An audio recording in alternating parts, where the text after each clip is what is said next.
Welcome to Simply Sarah. I am so excited that you are here. And whether you are catching this live, welcome. Or if you are catching this on demand when it works into your schedule, welcome as well. So grateful that you are here. Today's special guest is Christy Jones. She is a health and wellness specialist, and I can truly say has been hugely impactful in my life. She is somebody who connects people together. She is joyous just from who she is. And I am so excited to bring her in. Christy, welcome to Simply Sarah. Thank you, Sarah, for inviting me to join you. I just always value our time together, and you just never know what's going to happen. You never know. Yes. And your laugh is contagious. I love that about you. I would love for you to share a little bit about your journey as to how you have gotten to where you are right now as a multiple business owner, as somebody who impacts so many lives, not just in the public school system, but also with your one-on-one coaching, with the book that you've written, with all of the different things that you are doing. How did you get to this point, Christy? You know, this was something I really took some time in this week to reflect on. And what's interesting is I really started reflecting on my childhood. And so my grandfather was a nurseryman. And so he had his own, like he had his property was, he had, you know, how like there's a house behind a house, Yes. you know, like on the other street. So he had both properties, and one was his house. The other one was his nursery and his own garden. And then he was a landscaper and a gardener. And, you know, he really taught me, I grew up with this huge vegetable garden and access to land and the ability to play in the dirt and make mud pies and not get in trouble for playing in the dirt and being dirty, you know, which I think a lot of kids don't have that freedom. But what I didn't realize is they also owned apartment buildings, and my grandma, who made all her own clothes and hung her laundry on the line and made these amazing pies, made a pie almost every single day and made her own bread, and was a businesswoman. You know, she ran the books for their business. And then, you know, when someone moved out of the apartment, we went and repainted it. And I was like, wow, like my grandparents were entrepreneurs. I never realized that. So I was like, I mean, this is just a whole epiphany to me in this week. And so not only did I get this understanding of the land and loving the land, but it was modeled for me, you know, having your own business. And so then I started reflecting on just my own parents and what have I learned from them that I brought forward into what I do now. And my dad is a lawyer and worked at different firms, but then he had his own practice. And my mom, once my parents got married, I have a different biological dad. She was a stay-at-home mom, and she put her energy into the school system, into PTA, into going into the classroom and teaching children about their unique differences and how to be good friends with each other and to honor each other's differences. Whatever it was, making a cookbook for the school to raise money, feeding the football team, making balloons for all the events in Arcadia. I mean, whatever it was, although she wasn't paid with money, what she received was she touched and impacted so many children's and adults' lives. And what I learned from my mom is that there's always a solution to whatever. In my family, it wasn't my dad that had a toolbox, it was my mom. And no matter what it was like, we can fix this. And I didn't realize how much that impacted me. And just kind of a funny story is about 5 years ago, I was at my mom and my parents' house, and the fence there was something wrong with the fence. And my mom's like, let's go fix it. And my dad's like, no, let's wait till, my son-in-law's here and he can help. And we were outside, and I realized that if we didn't decide to fix this, we were going to be out there until I said, Dad, Mom has decided that we are fixing this fence. And we better decide we're fixing this fence too, or we are not going inside. We better show up. We better show up, right? And so I share this because what I didn't realize until I actually reflected this week is that I inherit that, there's a solution to everything, and have brought that forward into everything that I've done. And it just gave me so much gratitude for my upbringing and the people that I've been surrounded by. And another influential part, and I'm sharing this because I think what we're exposed to as children really matters. The other influential person was my school principal. We moved to Arcadia when I was 7, and right after we moved, my sister passed away within just a couple weeks. And, there's a lot. I've spent my life being able to, really understand that. And put our family through a lot of trauma and grief. And he literally wrapped his hands around our family and nourished my mom, and it brings tears to my eyes. But he founded that school, and it was his school. It wasn't like he was hired into that school. And he nurtured and mentored the teachers, the parents, the students. And so I grew up in just such a unique school where everybody contributed. There wasn't a difference between dumping the trash and greeting the children, there wasn't a job that was underneath him or anybody within the school. And so being able that I am in schools, a lot of his nourishing spirit is part of what I bring in. And so I feel like I've taken what I didn't know I learned as a child and I've been able to bring it into creating programs in schools and not knowing the way. Like, I didn't know I was consciously doing this. I didn't know what an entrepreneur was until maybe about, 10, maybe 7 years ago, even though I was one. Yeah.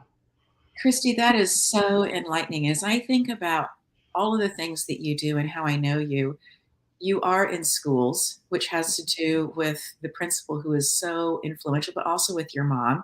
You are an entrepreneur, which is your grandmother. You are somebody who, when I first met you, you were helping us. You had been brought in by a school district to teach us about things that we could do, tools that we could, as teachers, use for ourselves. Yes, teach them to the students as well. But we were at a place, I don't know, maybe 4 or 5 years ago, maybe a little bit longer than that, that in our school district at that time was very progressive in terms of looking at how can we help teachers be their best version of themselves, noticing that beginning to happen for a number of people. This was before the shutdown. This was before all those pieces. And so they were very forward thinking, and you were one of the options for us to come in and listen to as a keynote speaker to talk about tapping and breathing and jumping on certain numbers and with your students. And yet, when I look and listen to you talk about how you got to where you are, I'm really seeing the threads of your grandfather and Mhm. grandmother and your mom and your dad. And Yeah. because you have such a, from the legal point, you have such an idea of fairness. And Yeah. I think that may be something that also came in from that direction from him. And then, when you were on a campus, you are definitely seeing it as a full community, not just as you have a classroom to go work with, and then you walk off campus again. And that being that principal's influence in that place as well. Yeah. Love for you to share a little bit about how you feel like you have been able to influence, since we're talking about schools, how you feel like you've been able to influence either teachers or classes or football teams, because you've worked with all of the different ways. What are some of the things that you, no matter what age group, no matter if it's administrators or teachers or students, what are some of the things that you think are really important for a school system, a community to learn and be using, to be implementing? Yeah. And that's a great question. And one of the things I want to add that will kind of lead into that is one of my first experiences in schools is when I was young, maybe 24. I was hired into one of the schools in the school district that I grew up in they had a program called primary intervention. And this program was for children that were having school adjustment issues. Maybe their parents had gotten divorced, or there was a new baby, or, something. It wasn't high risk, but they were just having a hard time adjusting to school. And there was a grant that our school district got to build playrooms in the school setting that students were identified that were have at risk, and they got to come in a half an hour a week with a special friend, with a safe adult. So I got hired in as what we were called was like their special friends, right? Like, I felt like Mr. Rogers, like, come play. And my friend, my partner and I that I got teamed up with, we got to stock this playroom with interactive toys that opened up conversation with a child, but it was led by the child. So if they wanted to talk, we talked. If they wanted us to play together, we played. If they wanted to play on their own, it was led by them. And then it was overseen by the school district counselors that we met with every week. And then they taught us about working with children. And so that was really my foundation of starting to understand the importance of play. And that what they found is that through play, they got to do this for 14 sessions. Then they kind of worked out their own things and adjusted back to school, and school felt like a safe place again.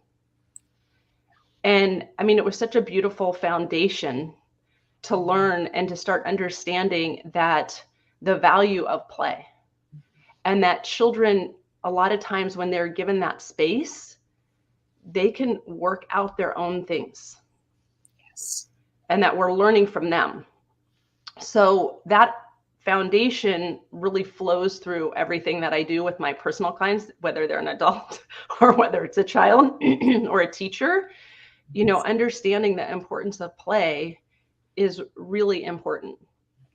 So, to answer your question about what's important for schools, it shifted over the years. When I first started going into the schools, my middle daughter was really sick when she was in elementary school. Around fourth grade, she started having major digestive issues, and that led to anxiety and, missed 3 months of school. And really, it was challenging. And Western medicine just wanted to put her on antidepressants and scope her, see if she had an ulcer. And I was lucky to meet a woman that taught me to heal her body with nutrition and eating an alkaline diet. But I started realizing it wasn't just my daughter that was experiencing these things, that most of her friends, high performing, great kids under so much stress, and they were having digestive issues or experiencing anxiety. And then, starting to see it, the more attention issues with children, more autism in the classroom, more stress level for the teachers. So, my foundation started with a big emphasis on teaching nutrition and teaching children how to love eating vegetables and eat real food. Yes. and that's important, right? And I did that for probably about 11 years.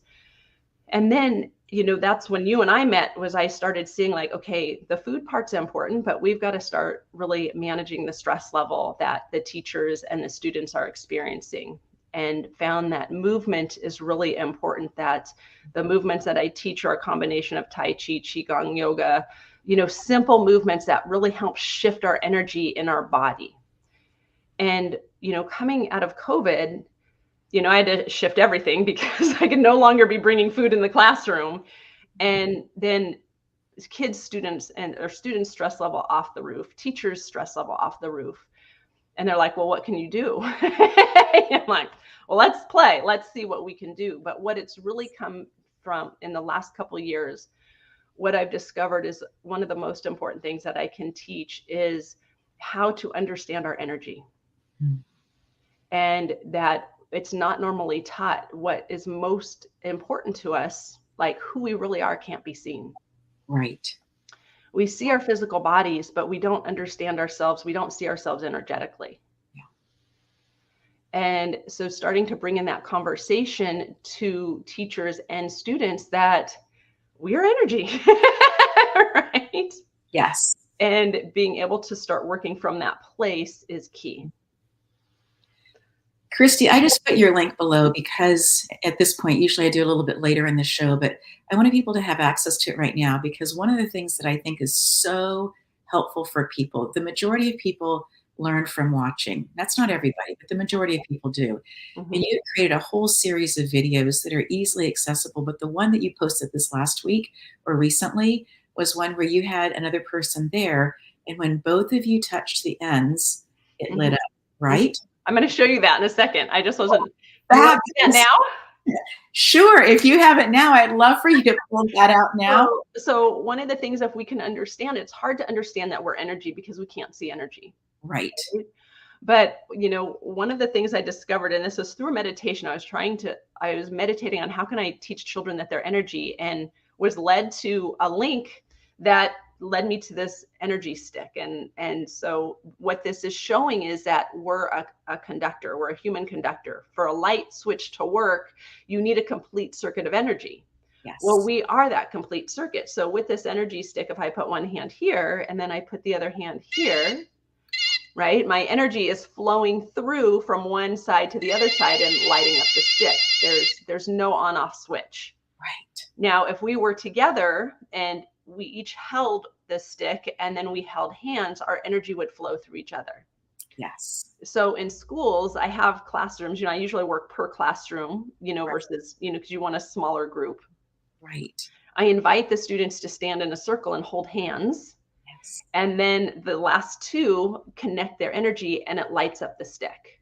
So they get that they're connected. Now, if they try and put their sweatshirt in the way, it doesn't work. Right. Somebody drops hands, it doesn't work.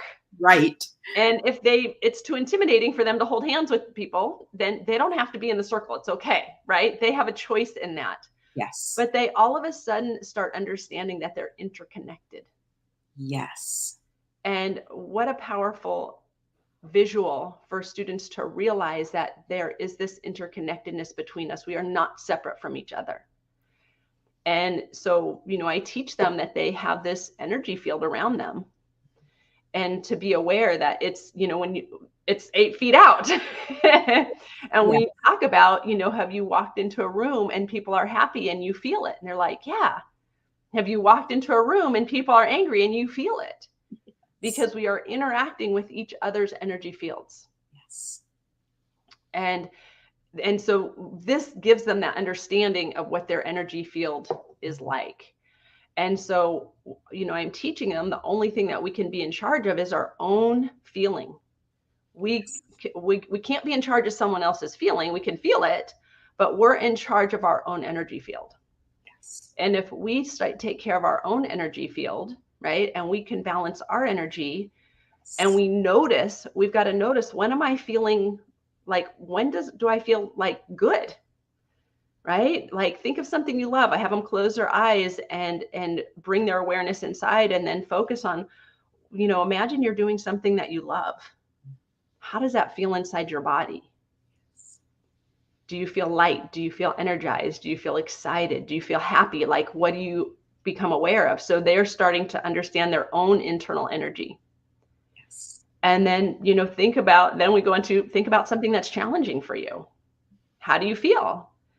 Do your shoulders get tight? Is there a reaction? Does your stomach hurt? Starting to be aware of their own energy and how it shows up in their body. And we're not normally taught that. It is so, so true. Christy, I am just so grateful that you have taken the time to come and share these ideas. We're going to get a quick commercial break. We'll be right back with more with Christy Jones. Hi, I'm Suzanne Sevilla, your host of Pivot Now. Join us on E360 TV every Tuesdays, 10 a.m. Pacific Time, 1 o'clock Eastern Time. Pivot Now. We've been on Asia and been telling everyone about it since about 5 months ago. Right away, my body experienced a mini detox. I experienced full, deep nights of sleep till this day. Hair growth, if you knew my hair before, as well as physical stamina. I can testify to that. I use my brain a lot, and I've noticed an increase in mental clarity and mental stamina. That's so true. And our skin feels the healthiest it's ever been, guys. And to be honest with you, we do feel younger, and we're getting so many compliments. So I'm happy to chat with anyone who wants to learn more about ASEA. Feel free to book a 30-minute call with me. See you soon.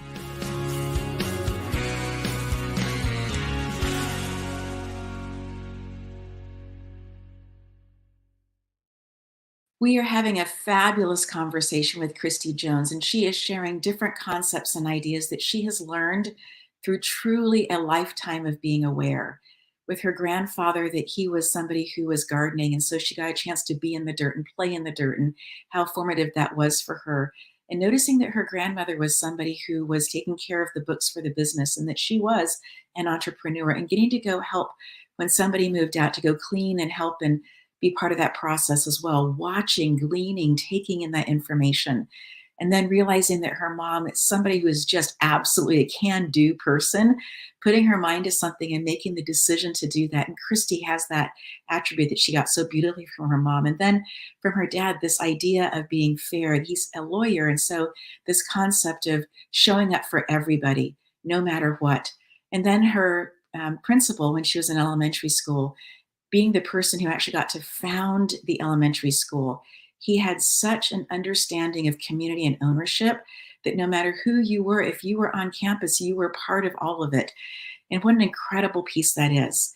We're going to be talking a little bit more, as I bring her back in, about energy and how she knows to listen to her own energy. So Christy, you've been showing in that first segment, you showed the stick, which if everybody's holding hands, or even the person is exactly, that energy flows, it's moving all the time. And I absolutely agree with you that even before I came into training about what energy really was, I could be in an airport and standing and facing one direction and notice something walking behind me that was completely in a different energy field than mine, and turn to look to see what it was, right? Yeah. And we talk about eyes in the back of our head. Maybe that's what it is. But for me, it was just that sense that somebody was in my space, and whatever they had was going on was not in alignment with what was going on for me. So I appreciate you sharing that. And it was about 8 feet, and would just love to hear, just in terms of yourself, about your energy. How do you check in? What are things that you choose to do actively? Things that you're willing to share with other people as they're listening in. Yeah. And one thing I'd like to mention before I talk about my own energy, in case we do have teachers or parents listening, it's really important to understand the concept. I mean, a concept that's been really helpful to me, so I guess this is about me, but about others too, is that we're a human battery. Yes. And so I invite people to look at themselves as a battery and notice and check in. Are you charged? Have I been charging my battery? When I wake up in the morning, is what I'm doing in the morning like charging my battery or draining it? So that one, I'm aware of what is my energy level, and how am I nurturing and how am I honoring and caring for my energy. And a quote, I love the work of Carolyn Mace. And one of the things that she shared is she said she wished that she could tell every soul before they came into their bodies. that you are a huge unit of power. Your energy is your power, and your power is directly connected to your soul. So every thought, everything you do is an act of creation. And realizing that's your power. So how are you using your power? And she talked about how are you managing your power? And what I like, instead of managing your power, is how are you honoring or nourishing it? Yes. And so if we get that, we are so incredibly powerful. And being able to check in and to tune in with our own internal power and being aware of, can I create a morning routine? Like, I've really learned to create a morning routine that nourishes my internal power, nourishes my energy. And then I also am really aware when I'm drained and things that are draining my energy, and how do I stop those energetic leaks? And what's really important for parents and teachers to understand is this concept of really nourishing and honoring their own energy. And so however that looks, I teach certain movements that to me really balances and energizes my energy that I like to do every morning, or pausing and breathing. And so one is that we can't help anyone else if we're not in charge of our own energy. True. So, a teacher in the classroom, there's a lot of different energy in the classroom. And I would say, especially now, so teachers having tools and parents having tools to balance their own energy, to honor their own energy, so that when things happen, they're grounded and they're not reacting to someone else's energy. And what's important for us adults to understand is that when a child is having a hard time, when maybe they're aggressive or they're out of control, they're actually depleted of energy. They're looking to grab energy from other people. And so, if we're not aware of this, we can react to a child that is overwhelmed or aggressive or, but when we can start understanding that no matter what the behavior is, they're depleted and they're looking for energy. And if we can teach them about their energy and how to balance their own energy, they don't have to try and grab and take energy from other people. Right.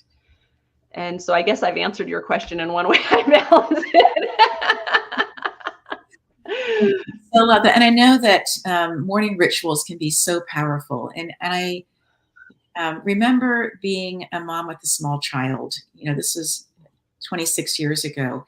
And in that place, really trying to find my path forward, because morning time has always, just even if I had 10 minutes in the morning, has always been a really important part for me.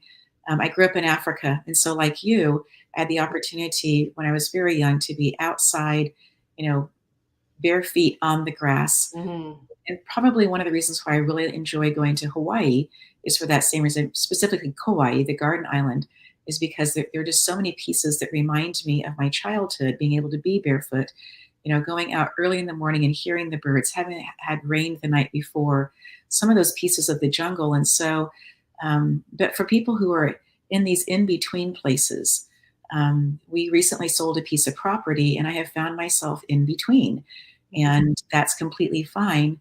But I'm also once again asking myself these questions about what is important, what had just become something that I did because it was routine. Mm-hmm. And what is it that really does ground or bring me joy, or as you say, fill up my battery in the morning, whether I've had a good night of sleep or not.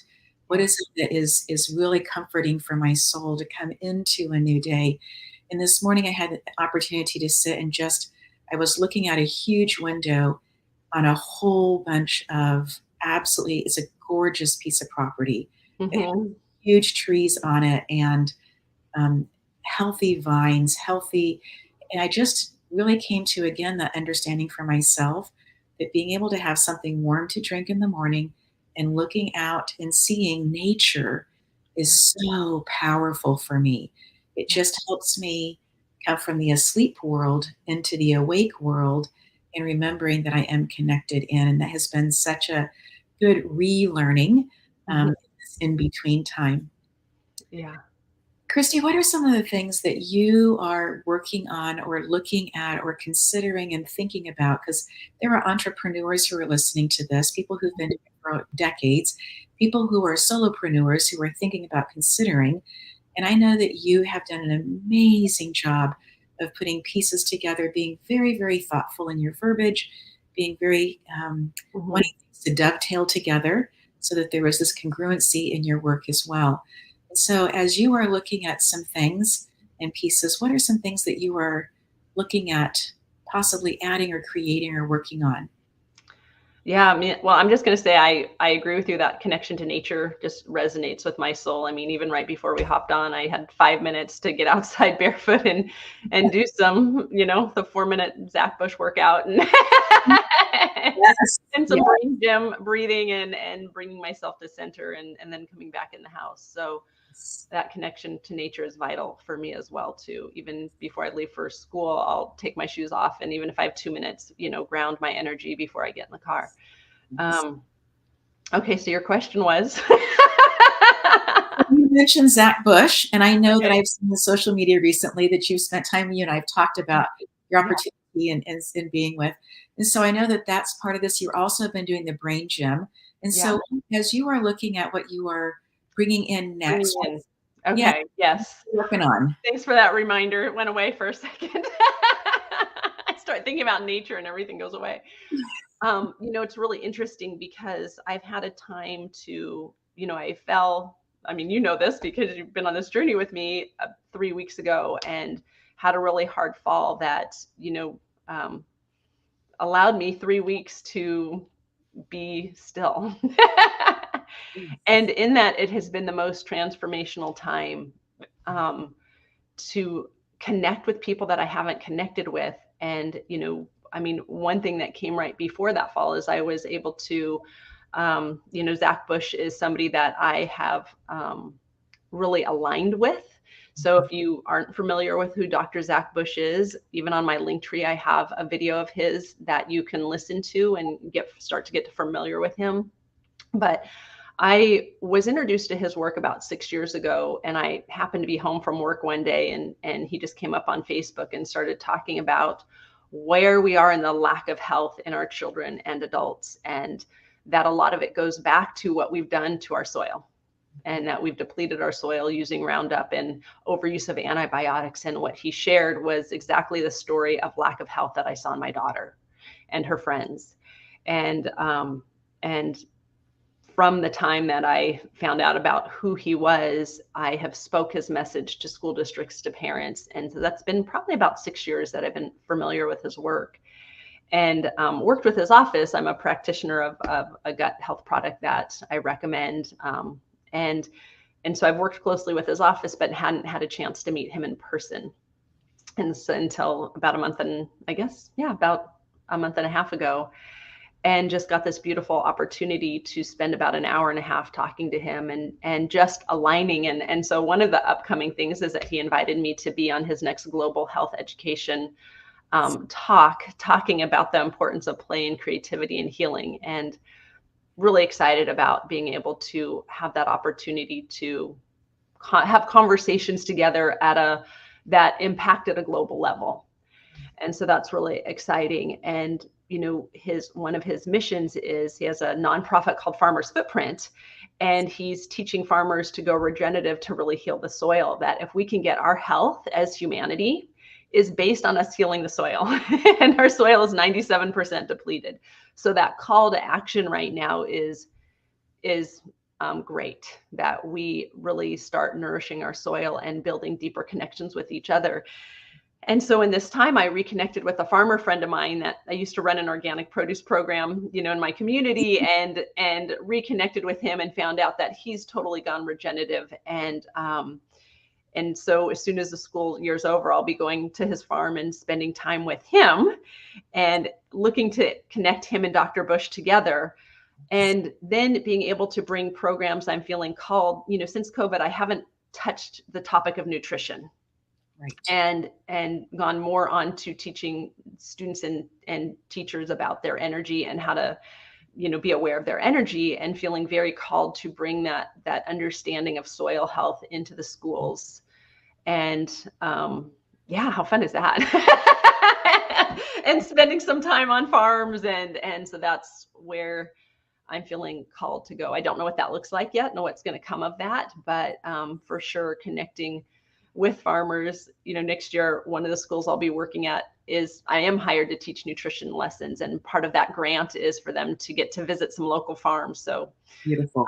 Looking to connect with some farms that are regenerative, that they can actually go to some regenerative farms and they can understand the importance of soil health, that our nutrition comes from the soil. When you have healthy soil, then you have the nutrients in the food. And then when you have the nutrients in the food, you get the nutrients in your body.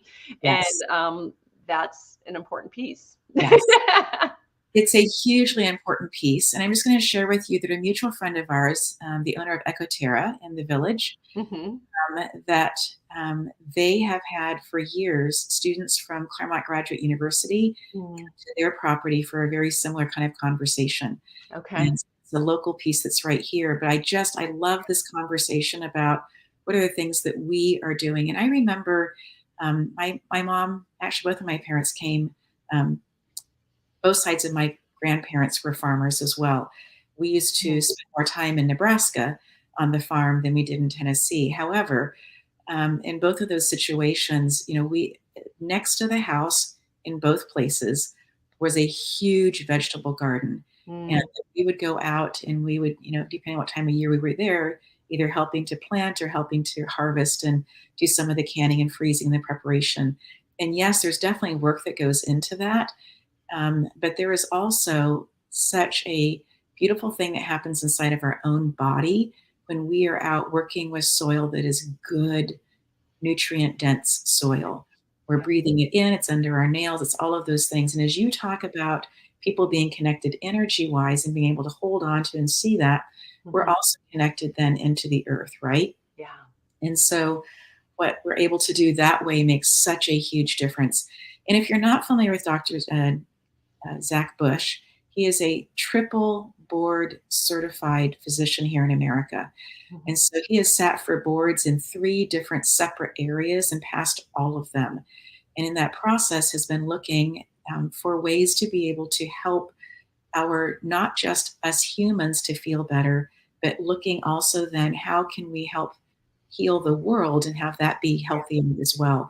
And so doing all of those pieces symbiotically, talking with people, has a huge outreach, working with cattle in Canada, and so finding different ways of being able to share, and now beginning to work also in Africa. And so I really appreciate people who are able to have these conversations on a global scale, because I know that they are happening behind closed doors in lots of different places. But I really appreciate when people are able to bring it out into the open and have conversations, and then show how positive dovetails into positive, dovetails into positive. Yeah. And I love, love, love that message and the strength of that message. Yeah. And that realization that we all play a part in that. Yes. And you don't need to be a doctor. I mean, he says, like, the only reason he continued learning is that after 12 years, he didn't know anything. And so, is just as humble as can be. And really, it was his work in palliative care that then he felt he really learned, really learned that when you look at death, you actually see more rebirth than you can ever imagine. Exactly. And that we don't end, that understanding that we might change form. But, that it's just a beautiful understanding. I'll leave it there. Yes, and no matter what somebody's religious or cultural belief is about that, the whole idea that as we breathe in, we're breathing in life, and our body uses that. And as soon as we are done with that, our body says, okay, we're done, and we breathe it out. And that's the death of the air that we were breathing in. And yet that is then immediately picked up by the trees and the plants around us, because the carbon dioxide that we're giving out is exactly what they are desiring in order for them to do so. That again, so death and life is happening every single moment in our own being, whether or not we realize it. Perhaps a different way of looking at death, a different way of looking at life. But when we sleep at night, the death of the day is happening for us. And when we wake up the next morning, it's the birth of a new day, truly a brand new day. So in this space, we're going to take another commercial break. We will be right back.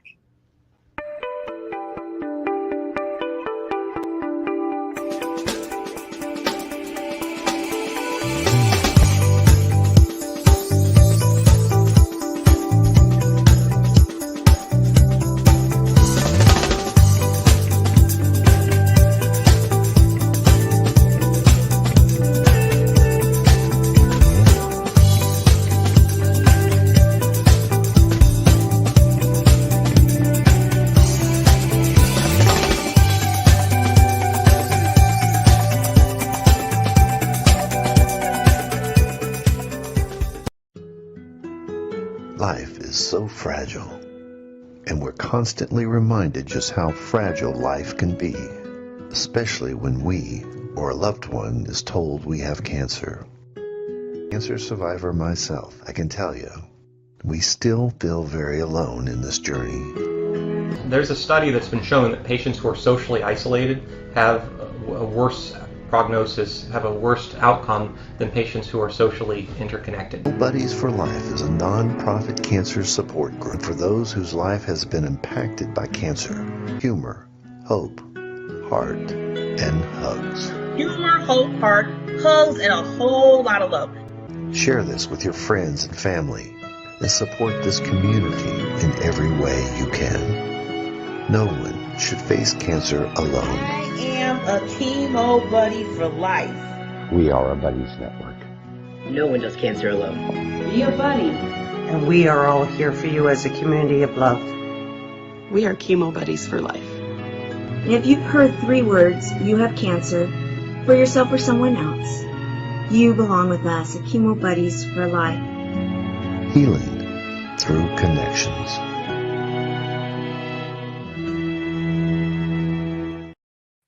We're continuing our conversation with Christy Jones. We've been talking about a whole myriad of things: schools, education, students primarily, and teachers. And in this process, we've also been talking very specifically about energy. And Christy Jones has been sharing with us some of her ideas about when we get outside, how to be able to take in the energy, seeing really specifically that we are like batteries and that we need to be refilling, recharging our battery. Another way I've heard people talk about it is that we are like a bank account. And so, putting money in, taking money out, right? So whatever that happens to look like for you, whatever that visualization is, another way of looking at it is the ocean, right? The waves come in and fill up, and then the waves go back out. And so whatever it is that helps you understand that, whatever analogy works for you, I really encourage you to be somebody who is listening internally, because nobody's going to fill your battery for you. We're going to bring Christy Jones back in. And Christy, I so love that analogy. And as we are talking through these different pieces, is there one thing that you would like people to know that they can be doing in terms of crossing their body? I bring this up because when I came into education, there was a place in a city close to us where kiddos who were having a hard time learning how to read would go and they would literally spend time crawling. And I thought, well, that's kind of an interesting thing to do. And then we began asking more questions. And then to come to find out, one of my loves growing up in Colorado, as going to a private Catholic school, all of the kids as 4-year-olds were given knee pads and hand pads, and they would spend 10 minutes every single day, all of them crawling around as 4-year-olds. And 4-year-olds, obviously, a healthy 4-year-old can walk and run and skip and right. Skip, but hop probably, right? The brain is developed to that point. And so, why were they doing that? Well, the nuns were onto something, it seems like, because in our conversations over the last couple of years, you and I have been talking a lot about crossbody movement. What's good for one side in yoga, they'll say what's good for one side is good for the other, right? But what I hear you saying is not just what's good for one side is good for the other, but crossing this middle plane here has so much to do with not only our brain health, accessing in the 2 hemispheres of the brain, but also then how we feel inside of our body. I would love for you to share a little bit more about that. I mean, I want to go with that place where the 4-year-olds are crawling and crawling. Like, we really need to start that. Maybe that's something that I need to be adding, is getting knee pads and adding that in. But yeah, that crossing over is, something that when I started working in schools had seen information from Brain Gym. So if you're not familiar with Brain Gym, there's some videos online, although it's not a complete story, but contact me if you want more information on Brain Gym. I became a certified facilitator in that work because it's 26 movements that really help us to connect the right and left side of our brain, our 2 eyes, our 2 hands, right? That we have all these parts of our body that often, are not working together. So how can we learn, or how can we get through our day if we're not connected? Right. And so crossing the midline is all learning actually happens when we cross the midline. If you have a child that has a hard time reading, they're most likely not being able to connect the right and left side of their brain, or their two eyes, or their two ears. So simply crossing over, so, I know I'm seated now, but if you take, one hand and then you tap your opposite knee, and then you tap opposite, even if you're sitting down, that is crossing the midline. Now, if you have a child, as I walked in the classroom and started doing this, and I'll say, okay, take your right hand and tap your left knee. A child that's struggling will tap the same side of their body. Yes. They literally are not able to make that connection to cross over. Right. And I can't tell you how bringing this in the classroom and teachers getting to see who's not able to cross their midline will go, okay, this person's struggling in reading, this kid's struggling in math. Just getting that practice in of teaching them, at first they might have to do the same side so they can satisfy. These are all reflexes that we developed as children, but maybe a child didn't crawl enough, or they didn't turn over enough. They didn't get to turn their head, in nursing because they were drinking out of a bottle. These simple reflexes that we don't think about, if they're not satisfied as a child, will lead to learning challenges. And, as a child, I could have benefited because I had many learning challenges and learning disabilities as a kid. So I'm now putting wow, I wish I would have had brain when I was a kid. Right. But it helps no matter children's and adults. I have a client that had a small stroke, and balance is a hard thing. So these same movements that I do with kids, I'm doing with adults. It doesn't matter what age, we benefit from these types of movements. Yes. Yeah. When I was teaching second grade, and this would have been quite a while ago, the person who was our testing facilitator went to several different meetings. And in there, they were teaching about, here are some links and some places that you can go if you want to do something for your school. And she was also becoming a nationally certified teacher. And so she was very, very interested, not just with what was taking place with our kids and our test scores, which were solid and good consistently, but she was looking at a much more global picture as well. Mm-hmm. And so Ms. Conklin came back, and she had these every single week. We did one more new, different kind of a thing. And the one thing that really stuck with me was the one where we were crossing over. We take the back of our hands, and I still do this with my students. I put one hand over the other, and then into here, and then I'm switching over and doing the other. And it's just fascinating to me because there are fourth graders and fifth graders who have a hard time even just taking and turning their hands so that the back of the hands touching each other. Completely fine. This is a zero judgment space. Right. Yeah. But it's also something that I find to be that as they are able to do that and begin to move around inside their body, literally the two hemispheres, the reason that Babs was teaching this to us at Cullen Elementary was that we wanted the two hemispheres to be working together during testing, obviously at other times as well. Yeah. But by taking these brain breaks, which is what we called them, and so we taught different brain breaks to the students. I had second grade at the time.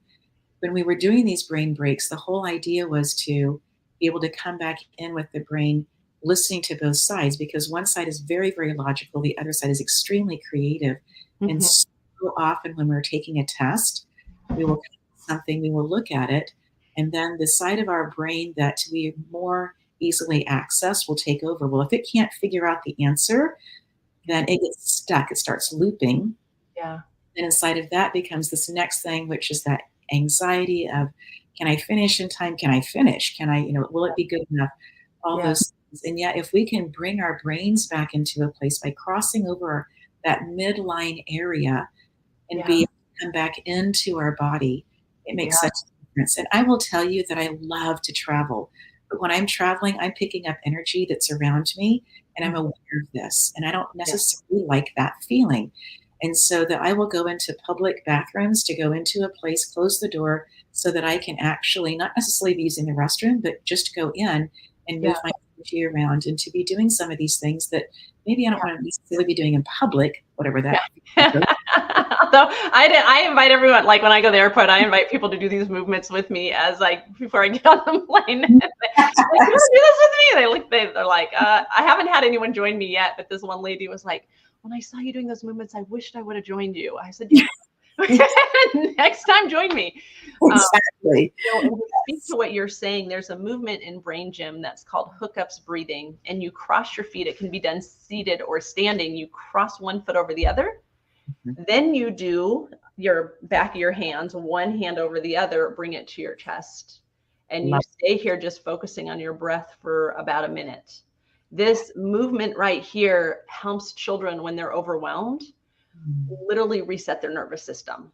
And so then you cross the other foot over and then the other hand on top, and you do that for another minute. For younger kids, so 2nd grade and down, I just have them put one hand here, and then cross their feet.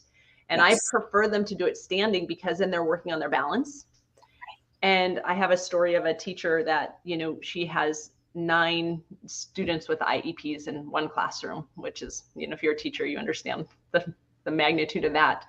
And had this student that was just a big student. She's a tiny teacher, just out of control. And so she said, can we breathe? And he goes, I can't breathe. And so she's like, okay, can we just tap? And I've taught them, tapping points on their body. And she goes, can we just tap? And she just had him tap, cross this side. Can we tap with our other hand and cross this side?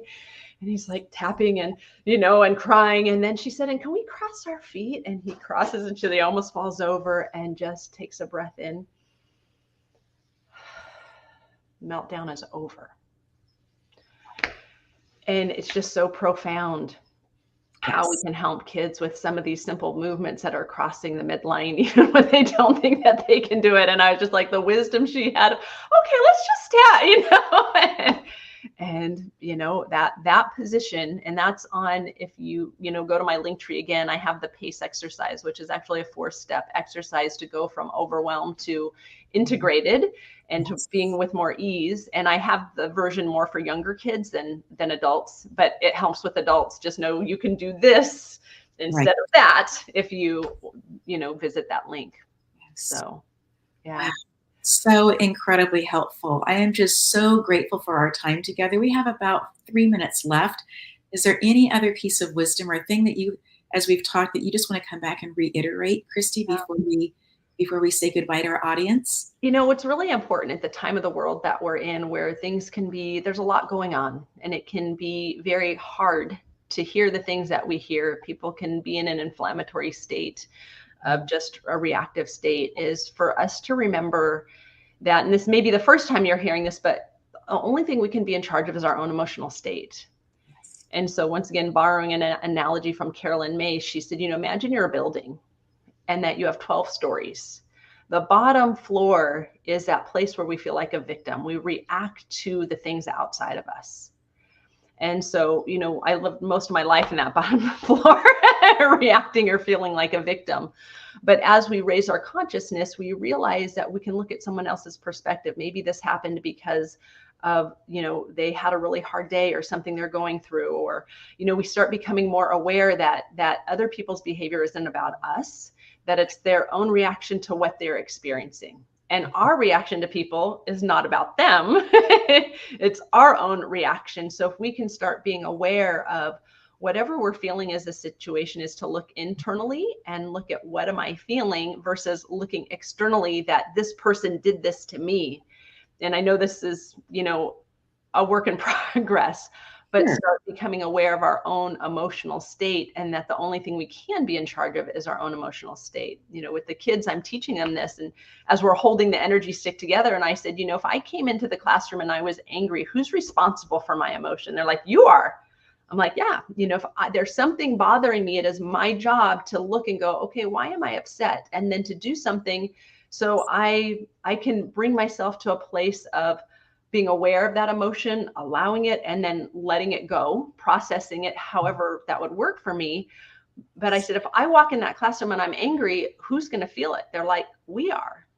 So realizing that us taking care of our emotional state really has a profound impact on others. So if we're not aware of our emotions, we can accidentally be influencing other people, and we have this part of our brain that if we're upset, it triggers other parts of people's brain to be upset. So, an invitation to just start playing with that concept of being in charge of our own emotional state. And if you have questions, let me know. I'm probably opening up a can of worms, but then my other message is, if you have children in the school system, thank their teachers. Yes. Our teachers are under so much stress and dealing with so much, and your administrators, because they are doing the best they can with a system that's trying to handle a lot. And if you're a parent, thank yourself and be kind to yourself, because we're going to have times that we lose it. And I guess the last piece of this is that I truly believe that our children are here to teach us. Yes. And they have immense wisdom. When I walk in these classrooms, I get to see miracles every single time of these children sharing their soul. And if we can really listen to the wisdom that comes out of our children's mouth, they are souls that just got here. And I truly believe they're here to shift the paradigm of this planet, and that they are our answer to regenerating our soil and our planet. And them starting to learn the wisdom that they have, and that they're not just children that are just supposed to listen to adults, that we are really meant to listen to them. Christy, thank you so much for this incredible time together, for the wisdom that you've shared. I'm just so, so very grateful. And to the audience, thank you so much for being here. We are grateful also, and look forward to the next time. And just wanted to share with you, if you do want to catch this on demand, that you can go to sarahstockham.com and look under watch, and you can find past episodes there as well. Thank you.